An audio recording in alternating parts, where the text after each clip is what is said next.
Rüya tüccarları. Saatin tam olarak kaçı gösterdiğini Kenji hiçbir zaman söyleyemezdi. Çünkü gece pazarında saatler çalışmıyordu. Bileklerindeki Seiko 10 yıl önce durmuştu, tam da buraya ilk adımını attığı an. Pili bitmemişti. Zaman bitmişti. Ya da belki zaman burada hiç başlamamıştı. Pazarın girişi, Osaka'nın Dotonbori semtindeki eski bir sukiyaki restoranının aşağı katındaydı. Müşteriler bunu bilmezdi. Sıradan insanlar merdivenleri göremezdi bile, gözleri o tarafa kaydığında bir şekilde dikkat başka yöne çekilir, akıllarına birden ödemek unuttukları bir fatura ya da arayı açtıkları bir arkadaş gelirdi. Beyin, görmek istemediği şeyi görmemekte son derece ustadır. Ama Kenji görebiliyordu. Her zaman görebilmişti. 33 yaşındaydı, saçları dağınık, gözlüklerinin sağ camında ince bir çatlak vardı ve çatlağı 2 aydır tamir ettirememişti çünkü son 2 aydır uyumamıştı. Uyumaması tesadüf değildi. Uyuyamıyordu çünkü rüyası çalınmıştı. Merdivenleri inerken ahşap basamakların altında yüzyıllık bir ağırlık hissetti. Bu merdivenlerin Edo döneminden beri burada olduğunu söylüyorlardı. Belki daha öncesinden, belki bu merdivenleri ilk Homo sapiens inişinden beri kimler mi kullandı, bunu düşünmek bile insanın içini sıkıştırıyordu. Alt katta hava değişiyordu. Nem artıyor, ama nemli hava değil bu, ağır, yoğun, tatlımsı bir nem. Rüyaların kokusu. İnsan ömrü boyunca binlerce rüya görür ve her rüyanın kendine has bir kokusu vardır. Birinin rüyalarında hep deniz vardır, tuz ve yosun kokusu taşır. Birinin rüyaları ev yapıyor, tahta ve çivi ve taze boya. Birinin rüyaları sadece koşmaktan ibaret, ter ve panik ve bitimsiz bir koridordan oluşur.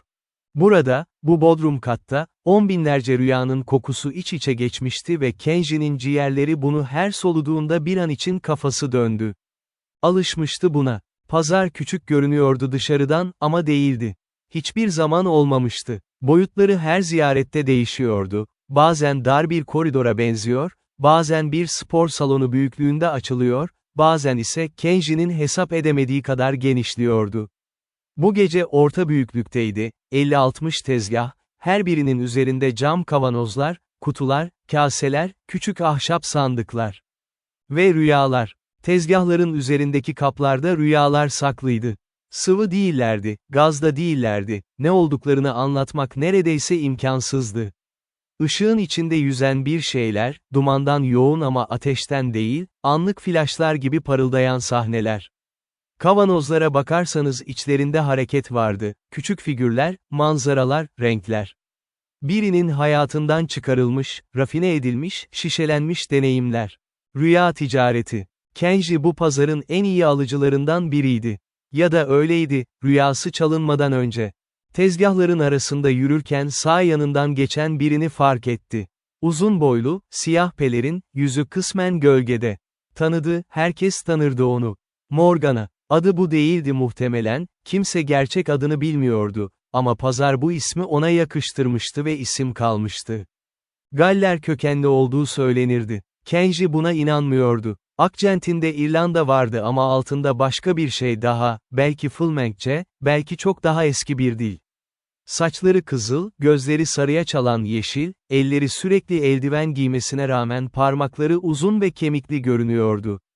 Yaşı bilinmiyordu. Kenji onu 12 yıl önce görmüştü ilk kez ve bugün 12 yıl öncekiyle birebir aynı görünüyordu. Kırışık yoktu, leke yoktu, zamanın bıraktığı hiçbir iz. Yeni bir alıcı aramıyorum, dedi Morgana, ona bakmadan, tezgahtaki bir kavanozun üzerindeki etiketi okuyormuş gibi yaparak. Ben de satmaya gelmedim. Kenji durdu. Almaya geldim. Ne almak istiyorsun? Rüyamı geri almak istiyorum. Morgana şimdi döndü. Sarı yeşil gözler onu süzdü, önce tepeden tırnağa, sonra yüzüne sabitlendi. Satıcılar rüyaları değerlendirmekte ustadır ve insanları okumakta daha da usta, Kenji, o bakışın altında her şeyin görüldüğünü hissetti. Uyku yoksunluğunu, çılgınlığa giden yolun kenarında nasıl yürüdüğünü, son 2 haftadır ne kadar içtiğini. 2 ay önce kaybettim, dedi. Burada biri aldı. Rüyalar kaybolmaz, dedi Morgana. Ya satılır ya çalınır. Çalındı. Emin misin? Kesinlikle. Morgana biraz düşündü. En azından düşünüyormuş gibi göründü. Belki gerçekten düşünüyordu. Belki sadece onu sınıyordu. Hangi rüya? Kenji duraksadı. Bunu anlatmak kolay değildi. İnsanlar genellikle rüyalarını anlatmakta güçlük çekerler, uyandıklarında imgeler gider, duygular kalır ama o da hızla solar. Ama Kenji'nin durumu farklıydı, rüyasının çalındığını biliyordu çünkü onu hatırlıyordu. Boşluğu hissedebiliyordu, tam olarak nerede olduğunu, neyin gittiğini. Bir dişin çekilmesi gibi, diş yoktu ama dil hep oraya gidiyordu. Bir ev, dedi. Dağlarda bir ev. Japonya'da değil, bir yerde, Orta Avrupa belki. Tahta bir ev, ama büyük, 3 katlı. Her gece aynı rüya, 23 yıl boyunca. 6 yaşımdan 33'üme kadar. Her gece mi? Her gece. Morgana'nın ifadesi değişti. Çok az, neredeyse fark edilmeyecek kadar, ama değişti. Bu değerli bir rüya, dedi. Biliyorum. Kim çaldığını biliyor musun? Bunu öğrenmek için buradayım. Bir sessizlik geçti aralarında. Pazar uğultusuydu etrafları, tezgah sahiplerinin fısıltıları, kavanozların cam sesler çıkararak birbirine değmesi, uzakta bir yerde biri ağlıyordu, kim olduğu belli değildi. Gece pazarında ağlamak normal sayılırdı. İnsanlar bazen hayatlarının en önemli rüyalarını burada satmak zorunda kalırlardı. Seul'a git, dedi Morgana sonunda. Adamın adı Han Soo-jin. Kıvın değil, Han. Önemli fark. Hyundai'de bir rüya dükkanı işletiyor, yüzeyde antika dükkanı görünümlü. Onu bul. Ama dikkatli ol, o da alıcı değil, aracı. Gerçek sahibini sen bulman gerekecek. Teşekkür ederim. Etme henüz. Morgana döndü, tezgaha yeniden eğildi. Seul'da yanlış insanlarla karşılaşırsın. Rüya pazarı orada farklı işliyor. Japonya'daki gibi değil. Burada kurallar var. Seul'da her şey müzakereye açık. Kenji ayrılmak için döndü. Bir şey daha, dedi Morgana arkasından. Kenji döndü. Rüyan neden bu kadar değerli bilmek ister misin? Söyle. Çünkü 23 yıl boyunca her gece aynı rüyayı gören biri ya bir delidir ya da rüyası gerçek bir yere kapıdır. Ve sen deli görünmüyorsun. Incheon havalimanından şehir merkezine giden trende Kenji uyumamaya çalıştı. Başaramadı değil, gerçekten uyumak istemiyordu. Rüyasız uyku ona artık ölüm gibi geliyordu. Karanlık ve düz ve hiçlik.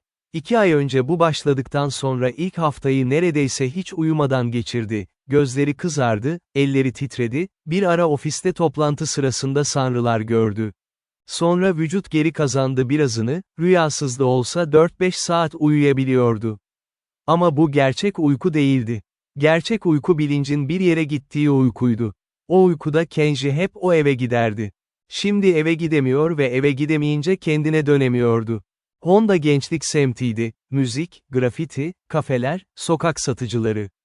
Gecenin ikisinde bile caddeler yarı doluydu. Kenji burayı bilmiyordu ama telefonu vardı ve adres vardı. Han Soo-jin'in, antika dükkanı, caddenin biraz içinde, 2 bar arasına sıkışmış küçük bir dükkandı. Vitrininde gerçekten antikalar vardı. Joseon dönemi seramikleri, eski Japon samuray kılıcı kabzaları, Çin bronz figürleri. Ama Kenji vitrine bakarak içeri girenin dikkatini ilk çekecek şeyin antikalar olmadığını anladı, havanın içinde o tatlımsı koku vardı. Rüya kokusu. Kapıyı itti. Zil çaldı, klişe ama gerekli bir ses. İçeride bir adam vardı. Kenji'ye göre biraz yaşlı, belki 45, 48, saçları kısa ve gri karışık, gözlüklü, tam olarak bir antika satıcısına benziyordu. Masada oturmuş bir şeyler okuyordu. Yukarı baktı. Japonca mı konuşuyorsunuz, diye sordu Kenji. İngilizce de, adam gözlüklerini masaya koydu. Hangisini tercih edersiniz? İngilizce olsun. Tamam. Adam ayağa kalktı, elini uzattı. Han Soo-jin. Biliyorum. Kenji elini sıktı. Kenji Watanabe. Osaka'dan. 2 ay önce birisi bir rüya çaldı benden ve bu rüyanın izi buraya geliyor. Han Soo-jin'in yüzü değişmedi. Satıcı yüzü, NÖTR, değerlendirici. Ama parmakları masanın üzerinde bir an için gerildi, Kenji bunu gördü. Oturun, dedi Han. Arkada küçük bir oda vardı. Çay geldi, Kenji içmedi, Han içmedi. Masa üzerinde 2 fincan bekledi. Kim söyledi size benim adımı, diye sordu Han. Osaka'daki gece pazarı. Morgana mı? Evet. Han hafifçe güldü, ama neşeli bir gülüş değildi. O kadın her şeyi biliyor ve hiçbir şey söylemiyor. Size söylemesi ilginç. Rüyamın değerli olduğunu söyledi. Ne kadar süredir görüyordunuz? 23 yıl. Her gece. Han biraz sustu. Elleri masada düz duruyordu. Serçe parmağının yanında küçük bir yara izi vardı, eski, solmuş. Ben bu rüyayı almadım, dedi sonunda. Ama aldığını söyleyen birini tanıyorum. Kim? Önce bir şey anlamamı sağlayın. Bu rüyada ne vardı? Kenji anlatacağını anlatmıştı daha önce, ama burada daha ayrıntılı anlatması gerektiğini hissetti. Bir ev, dağlarda, muhtemelen Orta Avrupa'da, tahminimce Romanya ya da Polonya, tam emin değilim. Ahşap, büyük, 3 katlı. Etrafında bir ormanlık var. Kış mevsimi bazen ama her zaman değil, bazen yaz ortasında. Evin içinde, çok büyük bir kütüphane. Zemin kattan tavana kadar kitaplar ve raflar arasında merdiven var. Her gece oraya giderdim. Bazen uyku rüyalarında başka şeyler de olurdu, ama evin kütüphanesi hep oradaydı. Han uzun süre Kenji'ye baktı. Bu ev gerçek, dedi. Biliyorum. Hayır. Han başını salladı. Demek istediğim, bu evin gerçekte var olduğunu tahmin etmiyorum, biliyorum. Onu gördüm. Resimlerini gördüm. Belgeleri gördüm. Kenji'nin içinde bir şey gerildi, yüzyıllardır kasılmış bir kas gibi. Nerede, diye sordu. Polonya. Tatri dağlarında, Zakopan yakınlarında. Han ayağa kalktı, duvardaki eski bir dolabı açtı. İçinden bir dosya çıkardı, ama Kenji'ye vermedi, masaya koydu. Bu evin adı Lesny Dom. Türkçe'ye çevirecek olursanız orman evi. 17. yüzyıldan kalma, ama sonradan büyütülmüş, genişletilmiş. Son sahibi 1943'te kaybolmuş ve ev o günden bu yana sahipsiz. Kenji dosyaya baktı ama uzanmadı. Ve bu evin rüyası neden bende? Bu sorunun cevabı, dedi Han, satın aldığım şeyin gerçek sahibini bulmama bağlı. Ben aracıyım, bunu Morgana söyledi size. Bana gelen rüyaların geçmişini her zaman bilemem. 8 ay önce bir kişi bu rüyayı sattı bana. Ben de bir başkasına sattım. Kim sattı size? Bir kadın. Adı Yuki Tanaka, Tokyo'dan. Ama, o da bu rüyayı içinden çıkarmıştı. Kendiliğinden değil, isterek. Bana geldiğinde çok korkmuştu. Bu rüyayı benden al, demişti. Bu rüya benim değil ve beni terk etmiyor. Kenji masaya öne eğildi. Ne demek beni terk etmiyor? Bazı rüyalar seyahat eder, dedi Han Sujin. Sesinde artık bir temkinlilik vardı, bir mesafe. Bir kişiden başlar, taşınır, bir başkasına geçer. Bu nadir görülen bir şeydir ama olur. Genellikle çok güçlü bir rüyada olur. Bir yere bağlı, bir şeyi bekleyen rüya. Durdu. Rüyanız sizi buluyor muydu, yoksa siz mi onu arıyordunuz? Kenji anlamadı ilk başta. Sonra anladı. 6 yaşımda başladı. Ben aramıyordum. O zaman rüya sizi buldu, dedi Han. Ve şimdi çalındı ya da aktarıldı. Soru şu, bu rüya şu an kimdeyse, o kişi sizi arıyor mu? Otele dönerken Kenji kaldırımlarda yürüdü. Gecenin 3'üydü ve Seul bu saatte de uyanıktı, taksi çığlıkları, uzakta bir barda müzik, bir çift genç önünden gülerek geçti. Normal bir şehir, normal bir gece. Uyuyanlar uyuyordu ve rüya görüyordu ve hiçbiri rüyalarının bir piyasada alınıp satıldığını bilmiyordu. Bu bilgisizlik onları koruyor muydu? Kenji bunu bilmiyordu. Bildikleri şu kadar, rüyası şu an başka birindeydi ve o kişi her gece dağlardaki o eve gidiyordu. Kütüphaneye, kitaplara, tavan yüksekliğindeki raflara. Ve belki de bu kişi rüyanın gerçek sahibinin kendisi olduğunu sanıyordu. Kenji ise 23 yıldır o evin gerçek sahibinin kendisi olduğuna inanmıştı. Ya ikisi de yanlışsa? Ya o ev bir sahibi olmasını bekliyorsa? Tokyo'ya döneceğine Han Soo-jin telefon numarası vermişti. Kenji uçak yerine şimdilik otelde kaldı. Han, Yuki Tanaka'yı bulmaya çalışacaktı. Bulursa haber verecekti. 2 gün geçti. Kenji bu 2 gün boyunca uyumadı, ya da neredeyse uyumadı. Gözlerini kapatır kapamaz o evin yokluğunu hissediyordu, beyninin bir köşesi o evi arıyor, sinyal yolluyordu, ama geri sinyal gelmiyordu. Köpeksiz bir düdük gibi, çalıyordun ama duymak için doğru kulak gerekirdi. 2. günün akşamı Han aradı. Yuki Tanaka'yı buldum, dedi. İstanbul'da. Kenji bir an için hiçbir şey söyleyemedi. İstanbul mu? Evet, orada yaşıyor, 2 yıldır. Sizinle konuşmak isteyip istemediğini sordum. Gelsin, dedi. İstanbul Kenji'nin hiç görmediği bir şehirdi. Boğaz'ın fotoğraflarını görmüştü, Ayasofya'nın resimlerini, ama bu imgeler gerçeği hazırlamamıştı. Kadıköy feribotundan şehre baktığında iki kıtayı birbirine bağlayan o boğazın üzerinde bulutlar alçak asılıydı ve şehir tepelerin üzerinde katman katman uzanıyordu, camiler, çatılar, su tankları, minare silüetleri. Rüya gibi. Kelimeyi kullanmak istemiyordu ama başka türlü söyleyemiyordu. Yuki Tanaka Moda'da oturuyordu, sakin bir semt, ağaçlıklı sokaklar, dönemin kalıntısı eski apartmanlar ve aralarına sıkışmış küçük kafeler. Kapıyı çaldığında cevap gecikmedi. Kadın 30 yaşında görünüyordu, belki biraz fazla. Saçları siyah ve kısa, gözleri yorgun ama uyanık, suratında derin ama sakin bir ifade. Bir şeyleri çok düşünen birisinin ifadesi. Watanabe-san, dedi Japonca. Tanaka-san, dedi Kenji, de Japonca. Sonra İngilizceye geçtiler, ikisi de bildiği için daha kolaydı. Küçük bir daireydi. Kitaplarla doluydu, ama düzensiz değil, dikkatlice istiflenmiş. Pencerenin önünde bir masa, masada bir fincan soğumuş çay. Han Soo-jin size anlattı, dedi Yuki oturur oturmaz. Rüyanız bende değil artık. Onu Han'a sattım. Biliyorum. Ama başından beri anlatmanızı istiyorum.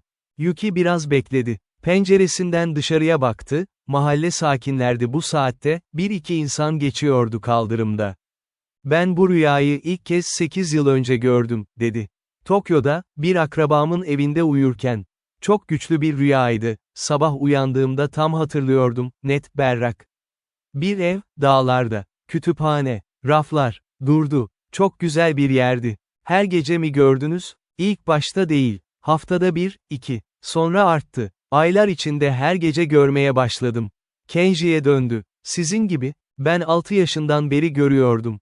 Yuki'nin gözleri genişledi. 33 yıldır mı? 23. Tanrım. Kadın elleriyle yüzünü kapattı, sonra açtı. Siz bu evin gerçek sahibisiniz o zaman. Belki. Ya da o ev hiç kimsenin değil. Neden sattınız, diye sordu Kenji. Korktum. Yuki'nin sesi düşmüştü. Rüyalar bazen değişiyor, bilirsiniz. Bakış açısı kayar, imgeler dönüşür. Ben her gece aynı kütüphanenin içindeydim ama giderek, birinin orada beni beklediğini hissettim. Görünmez biri. Bir varlık ya da kalıntı. Her geçen gece daha güçlü. Son gecelerde doğrudan konuştu bana. Kenji'nin elleri durdu. Ne dedi? Yanlış kişisin, dedi. Geri dön. Sessizlik. Kenji saatlerim fark etti, öğleden sonra 4'tü. Dışarıda bir çocuk sesle geçti, sonra geçti. Ben de o sesi duymak istiyorum, dedi sonunda. Yuki haritayı çizmişti, eski bir alışkanlık, dijital güvenmezdi. Zakopane'ye gidecek, oradan dağ yoluna çıkacak, belirli bir noktada soldan ayrılacaktı. Evin tam koordinatlarını kimse bilmiyordu. GPS sinyali kayboluyor dağda, haritalar tutarsızlıklar gösteriyordu. Yuki rüyadan çizmiş haritayı. Rüyaların coğrafyası bazen gerçek coğrafyayı yansıtır. Her zaman değil, ama o eve gidenler için çoğunlukla tutarlıydı. Kenji Krakow'a indi, oradan Zakopane'ye otobüsle gitti. Zakopan küçük bir dağ şehriydi, Tatra dağlarının eteklerinde, Polonya'nın güneyinde. Kış sezonunun dışındaydı, turist azdı. Tahta evler, oymalarla süslenmiş balkonlar, sokaklarda koyun derisi satan tezgahlar. Kenji burada bir gece kaldı, sabah erkenden haritayı açtı. Yürüyüş 2 saat sürdü. Orman yoğundu, ladin ve çam ağaçları, arada göçmüş dallar, taşlı patika. Ekim ortasıydı ve yapraklar kızarmıştı ama ibreli ağaçlar hep yeşildi, bir karışıklık yaratıyordu mevsimlerde. Kenji yürürken nefes nefese kaldı. Osaka'da bu kadar yürümüyordu, beyin gidiyor ama beden değil. Sonra ağaçlar açıldı. Ve ev oradaydı. Kenji durdu. Rüyasında her gece gördüğü ev. Ahşap, koyu kahverengi, 3 katlı, çatısı eğimli ve üzerinde yosunlar. Pencerelerin bir kısmı kırıktı, duvarların alt kısımlarında nem izleri vardı. Bahçe çoktan ormanla bütünleşmişti, ama ev duruyordu. Yerinde duruyordu. Onlarca yıldır yerinde duruyordu. Kenji yavaşça ilerledi. Kapı kilitli değildi, kilit paslanmıştı ama açık bir pozisyonda sabitlenmişti. İçeri girdi. Hava içeride soğuktu ama dışarıdan daha az. Evin ahşabı ısıyı tutuyordu belki, ya da başka bir şey. Zemin çatırdıyordu adımlarının altında, duvarlar boyunca eski boya kabarmıştı, köşelerde ördümcek ağları. Ama her şeyin altında ev sağlamdı, yapı tutuyordu. Solda merdiven vardı. Kenji çıktı, birinci kata, ikinciye. Ve orada, üçüncü katta, ön cepheye bakan büyük kapının ardında kütüphane vardı. Tam olarak gördüğü gibi. Tavana kadar raflar, kitaplar, kırık bir merdiven, zemin tahtalı ve bir halı olmuş olmalıydı bir zamanlar, sadece soluk bir dikdörtgen iz kalmıştı. Pencerelerin camları da kısmen kırıktı, rüzgar girip çıkıyordu ve kitaplar sayfaları dalgalandırdı bir an, sanki nefes alıyorlardı. Kenji içeri girdi. Rafların önünde yürüdü. Kitaplar Lehçeydi çoğunlukla, bazıları Almanca, bazıları Latin alfabesi dışındaki alfabelerle yazılıydı ve Kenji tanıyamadı. Ama kitaplara bakmıyordu gerçekten, bekliyordu. Rüyasında her gece gelen his şimdi burada yoğundu, havada asılı bir beklenti, bir elektrik. Makineler kapanmadan önceki o titreşim gibi. "Buraya kadar geldiniz," dedi bir ses. Kenji döndü. Kadın pencerenin önünde duruyordu. Nereye çıkmıştı, ne zamandan beri oradaydı, Kenji anlayamamıştı. Ama oradaydı ve onu görmek garip biçimde tanıdık geldi. 70'li yaşlarda görünüyordu, belki daha fazla. Beyaz saçlar, düzgün bir yüz, gözleri koyu gri. Sırtında eski moda bir ceket, ellerinde deri eldiven. Bekliyordu, Yuki'nin dediği gibi, birini bekliyordu. Ama beklemekten yorulmamıştı. Yüzyıllardır bekleyebilirdi gibi görünüyordu. "Türkçe mi, Japonca mı, İngilizce mi?" diye sordu kadın. Aksanı yoktu neredeyse, hangi dili konuşsa doğal çıkıyordu. "İngilizce," dedi Kenji. "Kim olduğunuzu sormalıyım." "Adım Elzbayeta," dedi kadın. "Bu evin son yasal mirasçısıyım. Ve siz, sanırım, bu evin rüyasının gerçek mirasçısısınız." Elzbayeta Vrınsekeks 82 yaşındaydı. Flaman asıllı, ama ailesinin Polonya'ya gelmesi 200 yıl öncesine dayanıyordu, öylesine eski ki kendini Polonyalı sayıyordu artık. Bu evi anneannesinin zamanından biliyordu, aile sözlü tarihi, belgeler, fotoğraflar. 1943'te kaybolduğunu söyledim, demişti Han. Ama Elzbayeta bu kayboluşu farklı anlatıyordu. "Büyükbabam bu evi kapatmadı," dedi. Koltuğuna oturmuştu, Kenji karşısında, aralarında tozlu bir masa. Dışarıda rüzgar, evi rüyaya kilitledi. Kenji bu ifadeyi anlamak için bir an bekledi. Ne demek oluyor bu? Savaş zamanıydı. Almanya işgal etmişti. Büyükbabam bu kütüphanedeki bazı kitapların ele geçirilmesini istemiyordu. Öyle kitaplar vardı buradaki yanlış ellerde büyük zarar verebilirdi. Ama fiziksel olarak taşıyamıyordu. Çok fazlaydılar, çok ağırdılar, çok dikkat çekeceklerdi. Elzbayeta masaya eğildi. Onun yerine rüyaya gönderdi onları. Kenji'nin nefesi yavaşladı. Kitaplar rüyada. Evet, gördüğünüz kütüphane fiziksel olarak burada, raflar, duvarlar gerçek. Ama içindeki kitapların ruhu, içeriği, bilgi rüyaya aktarıldı. Ve o bilgiyi korumak için rüyanın bir taşıyıcıya ihtiyacı vardı. Her nesilde biri seçiliyordu. "Ben seçilmemiştim," dedi Kenji yavaşça. 6 yaşındaydım. "Seçilme olmaz," dedi Elzbayeta. "Uyum olur. Rüya bu evi hatırlayan birini arıyor. Çünkü büyükbabam bunu böyle programlamıştı diyeyim, mecazi anlamda. Bir hatırlatıcı işaret bırakmıştı rüyanın içine, kim bu evi gördüğünde tanıdık bulursa, kim bu kapıdan içeri girdiğinde kendini evinde hissederse, o taşıyıcıdır."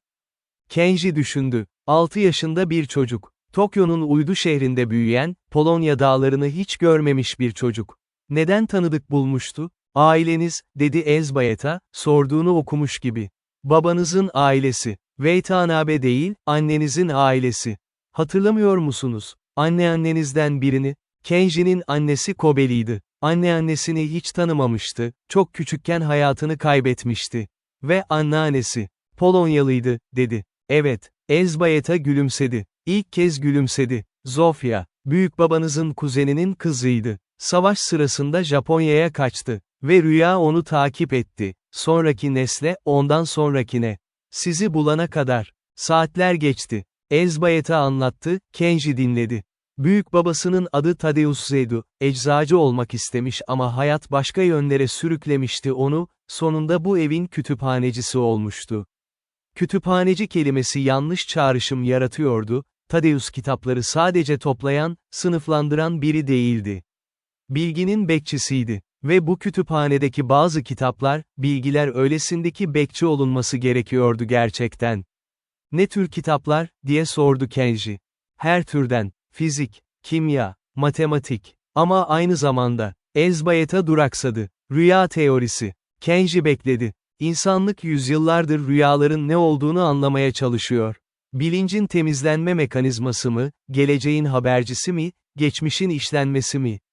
Büyükbabam farklı bir teori üzerinde çalışıyordu. Rüyalar bir bağlantı noktasıdır diyordu, bireysel bilinç ile kolektif hafıza arasında. Ve bu bağlantıyı bilinçli olarak kullanmak mümkündür. Bu kitaplarda bu bilgi var. Var. Ama rüya tüccarları bilmiyor. Onlar için rüyalar meta, alınıp satılacak ürün. Rüyanın içinde ne olduğuyla ilgilenmiyorlar. Morgana biliyordu. Elzbayet'a biraz durdu. Morgana eski, dedi. Çok eski. Onun için bilgi ve meta arasındaki sınır her zaman net olmadı. Dışarısı kararmaya başlamıştı. Kütüphanenin kırık pencerelerinden soğuk hava giriyordu. Kenji bu odada oturmanın garip ama doğru bir his olduğunu fark etti, sanki beklediği bir yere nihayet ulaşmıştı. Rüyamı geri almak istiyorum, dedi. Bu mümkün, dedi Elzbayet'a. Ama bir sorum var önce. Sorun, rüyanızı geri aldıktan sonra ne yapacaksınız? Kenji bu soruyu beklemiyordu. Cevap vermeden önce pencereden dışarıya baktı, orman karanlıkta soldu, ağaçların silüetleri gri gökyüzüne karşı duruyordu. Taşımaya devam ederim, dedi. Büyükbabamın istediği gibi. Bu zor bir yük. Biliyorum, 23 yıldır taşıdım zaten. Han Soo-jin rüyayı geri aldığında, sattığı kişiden, para iade ederek, bu şimdiye kadar yaptığı en garip iş anlaşmasıydı diye düşündü. Rüya alışverişi genellikle tek yönlüydü, satanlar nadiren geri almak isterdi.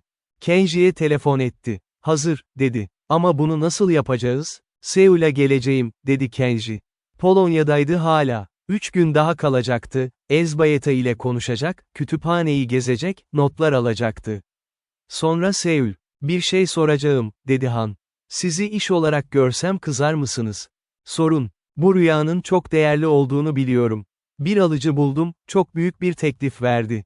Sizin için konuşabilirdim, ikimiz de iyi para ederiz. Hayır, dedi Kenji. Hiç düşünmeden mi? Hiç düşünmeden. Han kısa bir sessizlik bıraktı. Anladım. Seul'da görüşürüz. Seul'a döndüğünde Han onu dükkanında karşıladı. Arka odada, masanın üzerinde küçük bir şişe duruyordu, cam, koyu, içinde o tanıdık hareketsiz hareket. Bu senin mi, diye sordu Han. Kenji baktı. Bildi. Bilmek için herhangi bir test gerekmiyordu, rüya taşıyıcısı kendi rüyasını tanır. Evet, dedi. Nasıl yapacaksın? Morgana'ya sormam gerekiyor. Osaka'ya döndü. Gece pazarına indi. Bu sefer Morgana'yı aramak gerekmedi, merdivenleri iner inmez oradaydı, sanki bekliyordu. Geri döndün, dedi. Evet, ve buldum. Ev mi? Ev, kitaplar, her şey. Kenji cebinden çıkardığı küçük şişeyi uzattı. Bunu nasıl geri alırım? Morgana şişeye baktı. Uzun baktı. Bir şeyler gördü içinde, Kenji'nin göremediği bir şeyler. Uyku, dedi sonunda. Rüyalar uyku sırasında aktarılır. Bunu biliyorsun. Biliyorum. Ama bu rüya aktarılamaz. Taşıyıcısına geri döner, başkasına geçemez. Geri dönmesini istiyorum. O zaman yatıyorsun. Şişeyi açıyorsun. Uyuyorsun. Morgana durdu. Ve eğer rüya seni tanıyorsa, geri gelir. Tanımazsa, sarı yeşil gözler. O zaman zaten senin rüyan değildi. O gece Osaka'daki odasında Kenji masaya şişeyi koydu. Uzun süre baktı. Dışarısı sessizdi. Geç bir pazar gecesi, şehrin uğultusu azalmıştı ama tamamen yok olmamıştı. 2 aydır uyumamıştı, gerçekten uyumamıştı. Şişeyi açtı. O tatlımsı koku, 23 yıl boyunca her sabah uyandığında taşıdığı o koku. Yavaş yavaş yayıldı odada. Uzandı yatağa, gözlerini kapattı. Ve bekledi. Önce hiçlik, her zamanki gibi. 2 aydır böyleydi, gözler kapanır, bilinç sararlanır ama bir yere gidilmezdi. Asılı kalınırdı. Sonra bir titreşim. Çok uzaktan, çok zayıf. Bir anının gölgesi gibi. Kenji nefesini tuttu, mecazi anlamda, rüyada nefes tutulmaz, ama kasıldı bir şekilde içinde. Titreşim arttı. Ve kapı göründü. Ağır ahşap kapı, demir halkalı, solmuş boyalı. Kenji'nin 23 yıldır her gece açtığı kapı. 2 ay boyunca yok olan, şimdi yeniden gelen kapı. Uzandı. Halkayı tuttu. Çekti. Kütüphane karşıladı onu, tavan yüksekliğinde raflar, kitaplar, kırık merdiven, pencereden giren ay ışığı. Her şey yerli yerindeydi. Kenji içeri girdi. Geri döndün, dedi ses. Bu sefer doğrudan konuşan vardı. Yuki Tanaka'ya söylediği gibi, çok eski bir ses, ama tehditkar değil. Karşılayıcı. Evet, dedi Kenji. Ve artık bu yerin ne olduğunu biliyorum. İyi, ses içinden geliyordu rafların, kitapların, ahşabın. Çünkü sana çok şey anlatmam gerekiyor. Sabah uyandığında Kenji'nin aklında yüzlerce bilgi vardı. Rüyadan getirilen bilgiler genellikle solardı ama bu farklıydı, net, kalıcı, gerçek. Kütüphanedeki ses saatler boyunca konuşmuştu ve Kenji dinlemişti. Tadeusz Wrynkiks'in bıraktığı bilgi, fikirler, teoriler, bunların bir kısmı şimdi Kenji'nin zihnindeydi. Rüyalar bir bağlantı noktasıdır. Tadeusz haklıydı. Ve bu bağlantı noktaları yüzyıllardır tüccarlar tarafından istismar ediliyordu, ham madde olarak alınıp satılıyordu, içindeki gerçek değer görülmeden. Kenji not defterini açtı. Yazmaya başladı. Saat sabahın 6'sıydı. Dışarıda Osaka yeni güne başlıyordu. Güneş doğuyordu ve Kenji Watanabe 23 yıllık rüyasını geri almıştı. Ama asıl iş, gerçek iş, şimdi başlıyordu. Haftalar sonra 3 kişi bir masada oturuyordu, Kenji, Han Sujin, Yuki Tanaka. Yuki Türkiye'den gelmişti, İstanbul'u bırakmamıştı ama bu toplantı için gelmişti. İstanbul Boğaziçi'ne bakan bir kafede, kış başlangıcının soluk güneşi altında. Pazar değişmez, dedi Han. Bunun farkındayım. Pazarı değiştirmeye çalışmıyoruz, dedi Kenji. Anlayışı değiştirmeye çalışıyoruz. Yuki elindeki fincanı çevirdi. Rüyaların sadece meta olmadığını anlayan alıcılar ve satıcılar her zaman olmuştur. Ama onlar küçük kaldı. Pazarın büyükleri farklı çalışıyor. Morgana, dedi Han. Morgana ve ona benzer olanlar. Kenji masaya not defterini koydu. İçinde Tadeusz'un teorileri vardı, el yazısıyla, Japonca, Türkçe kelimeler araya sıkıştırılmış, şemalar. Bakın, temel soru şu, bir rüya nedir? Pazar bunu satılabilir deneyim olarak tanımlıyor. Ama Tadeusz farklı bir şey söylüyor. Rüya, bilinçlerin kesişme noktasıdır. Bir kişinin rüyası o kişinin deneyimiyle şekillenir ama tamamen o kişiye ait değildir, kolektif bir şeye bağlanır. Ve bu bağlantı pazarda hiç hesaba katılmıyor. Pratik anlamda ne öneriyorsunuz, diye sordu Han. Ezbayeta ile konuştum. LSNY.dom'u restore etmek istiyor, eğer doğru finansmanı bulursa. Orası bir merkez olabilir. Fiziksel bir yer, ama aynı zamanda. Durdu. Rüya araştırması için bir yer. Yuki baktı. Akademik mi? Hem akademik hem pratik. Pazar farkındalık yaratmadan çalışıyor, insanlar rüyalarının alınıp satılabileceğini bile bilmiyor. Bu bilgi asimetrisini kırmak lazım. Han güldü, bu sefer gerçekten. Rüya reformcusu olacaksınız. Bilmiyorum, dedi Kenji. Sadece bekçi olmak istiyorum. Tadeusz gibi. Üçü bir süre boğaza baktı. Karşı kıyıda Asya, bu kıyıda Avrupa, arada su ve gemi ve köprü. İki dünya, tek şehir. Rüyalar gibi, iki bilinç arasındaki o su. Yılın sonuna doğru Kenji bir kez daha gece pazarına indi. Bu sefer alıcı ya da satıcı sıfatıyla değil. Sadece görmek için. Tanıdık tezgahlar, tanıdık kokular, uzakta ağlayan biri. Her şey aynıydı ve aynı zamanda biraz farklıydı, ya değişmişti ya da Kenji değişmişti. İkinci ihtimal daha olası. Morgana tezgahının başındaydı. Kenji yaklaştı. 23 yılın rüyasını nasıl buldunuz, diye sordu Morgana, etikete bakarken. İstediğim gibi. Ev gerçekmiş meğer. Gerçekmiş. Ve kitaplar. Kenji durdu. Morgana'nın ne kadar bildiğini hiçbir zaman kestiremiyordu. Kitaplar güvende, dedi. İyi. Morgana şimdi döndü. Sarı yeşil gözler, değerlendirici bakış. Bir şey söyleyeyim size. Tüccarlar ve bekçiler hep çatışmıştır. Her çağda, her kültürde. Tüccar kısa vadeli düşünür, bekçi uzun vadeli. İkisi de gereklidir ama birbirini hiçbir zaman tam anlamayamaz. Siz hangisisiniz, diye sordu Kenji. Ben mi? Morgana biraz güldü. Ben ikisi arasındaki çizgiyim. Her zaman öyle oldum. Ve bu çizgide yürümek hem avantajlı hem yorucu. Kenji bunu anladı. Anlamak için çok şey geçirmesi gerekmişti ama anladı. Bizi takip ettiniz, dedi. Başından beri. Bana Seul'ü söylediğinizde zaten biliyordunuz. Her şeyi bilmiyordum, dedi Morgana. Ama bazı rüyaların nereye gittiğini izlemek işimin parçası. Neden yardım ettiniz? Bir sessizlik. Altta yatan o çok uzak, çok eski bir sessizlik, yüzyılların sessizliği. Çünkü, dedi Morgana, bazı bilgiler kaybolmamalı. Ve bu bilginin bir koruyucuya ihtiyacı vardı. Kenji bir süre baktı. Sonra başını eğdi, Japonca karşılama, minnet ifadesi. Morgana karşılık vermedi ama gözlerinde bir şey geçti, onay mı, memnuniyet mi, bunu söylemek zordu. Kenji döndü ve merdivenleri çıktı. Aralık ayında LESNY Dom'a geri döndü.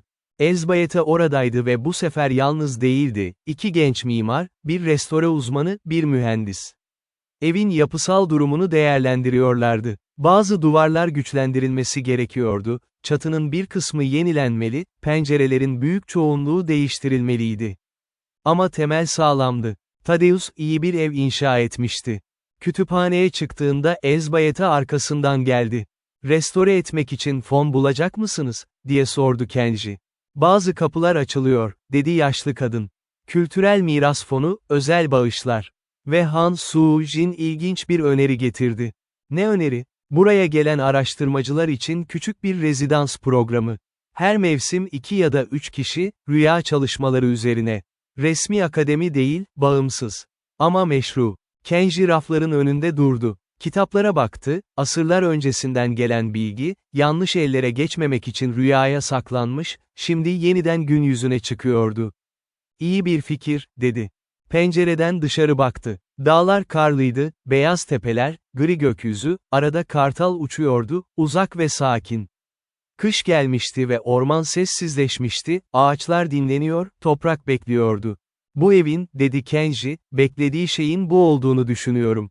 Ne beklediğini, diye sordu Elzbayeta. Kullanılmayı, boş kalmamayı, döndü. Thaddeus burasını bir rüyaya kilitledi çünkü başka çaresi yoktu. Ama gerçek niyeti bilginin saklanması değildi, paylaşılmasıydı. Sadece doğru zamanda, doğru insanlarla. Elzbayeta uzun süre baktı. Sonra güldü, gülüşü beklenmedik biçimde gençti. Büyükbabam sizi çok severdi, dedi. Kenji o gece kütüphanede kaldı. Elzbayeta ve ekip alt katta uyuyordu, eski bir şömineyi çalıştırmışlardı, ev biraz ısınmıştı. Kenji'nin kütüphanede sadece ince bir battaniye vardı, bir fener ve not defteri. Uyumadan önce raflara baktı. Kitaplar sessizdi ama değillerdi. İçlerinde bilgi vardı ve bilginin kendi sesi vardır, duyulamayacak kadar alçak ama hissedilebilecek kadar gerçek. Gözlerini kapattı. Ve rüya geldi. Her zamanki gibi, kapı, halkayı tut, çek. İçeri gir. Ama bu sefer farklıydı. Bu sefer kütüphane dışarıdaki kütüphaneyle üst üste geliyordu. Rüyadaki raflar gerçek raflarla örtüşüyordu, her kitap 2 kez vardı, gerçek ve rüya. Kenji bu çakışmanın ortasında durdu. Bu ilk kez oluyor, dedi ses. Evet, dedi Kenji. Şimdi gerçekten bekçisin. Biliyorum. Ağır bir sorumluluk. Biliyorum. Pişman mısın? Kenji düşündü. Kütüphane etrafında genişliyordu, raflar uzuyor, tavana doğru yükseliyordu ve yukarısı görünmüyor, kayboluyordu. Bu kadar kitap, bu kadar bilgi, bu kadar kelime ve fikir ve teori. Bir insanın hayatı yetmez hepsini okumaya. Belki 10 hayat, belki 100. Hayır, dedi. Pişman değilim. Ve kütüphane güldü, rafları titrerek, kitapları sayfalarını çevirerek, tavanı görünmez bir nefesle dolarak. Gece pazarı her gece açılır. Osaka'da, Seul'da, İstanbul'da, başka şehirlerde. Tüccarlar alır, satar, pazarlık eder. Rüyalar el değiştirir, birinin kaybı diğerinin kazancı. Bu değişmez. Ama bu değişimin kenarında, her zaman, başka insanlar olmuştur. Bekçiler, koruyucular. İsimleri değişir, yüzleri değişir, ama işlevleri aynı kalır, rüyaların sadece meta olmadığını hatırlatmak. Bilginin korunması gerektiğini söylemek ve zaman zaman, doğru kişiye doğru rüyanın ulaşmasını sağlamak. Kenji Watanabe bunun farkında değildi, 23 yıl boyunca. Sadece uyuyor ve eve gidiyordu. Kütüphaneye gidiyordu. Kitaplar arasında oturuyordu. Sonra rüyası çalındı ve her şey başladı. Seul, Elzbayeta, LESNY Dom. Thaddeus'un notları. Ve nihayetinde anlayış, bu rüya tesadüf değildi. Bu ev tesadüf değildi. Zofya'nın Japonya'ya kaçması, Kenji'nin o küçük apartmanda annesiyle büyümesi, 6 yaşında ilk kez o kapıyı açması. Bir zincirin halkaları. Han Soo-jin Seul'undaki dükkanında her gece kapatmadan önce bir an durur ve rüya tüccarlarının başka bir boyutu olduğunu düşünür, gördüğünden farklı bir boyut. Satmak ve almak kolaydır. Anlamak zordur. Yuki Tanaka İstanbul'da her sabah boğaza bakar. Rüyasının yanlış kişide olduğunu anladığı geceyi düşünür, o sesin söylediklerini. Geri dön. Geri döndü ve şimdi başka bir şey arıyor. Kendi rüyasını değil, kendi evini. Morgana hala pazardadır. Her gece, tezgahının başında. Çok eski, çok yorgun. Ama bu yorgunluk kötü bir şey değil, derinlemesine yaşanmış bir hayatın ağırlığı. Tüccardır ama bekçi de, çizgidir aralarında. Bu çizgide yürümek için dünyayı hem seven hem bırakabilen biri olmak gerekir. Ve Kenji, her gece uyur ve her gece o eve gider. Artık farklı bir şekilde, rüya öncekinden yoğundur, daha gerçek. Çünkü artık evin gerçek bir yerde olduğunu biliyor. Kütüphanedeki sesin ne olduğunu biliyor. Ve sabah uyandığında not defteri masasında bekliyor. Çok şey öğrendi bu yolda. Çok şey öğrenecek. Rüyalar devam ediyor. Dağlarda bir ev vardır. Kütüphanesi yüksek, kitapları eski, penceresinden dağlar görünür. Her gece birileri oraya gider, kimi farkında değildir, kimi bilerek gider. Ama ev herkesi karşılar. Beklemesini bilir. Asırlardır bekledi, biraz daha bekleyebilir. Bu ev gerçektir. Rüyalarda. Son.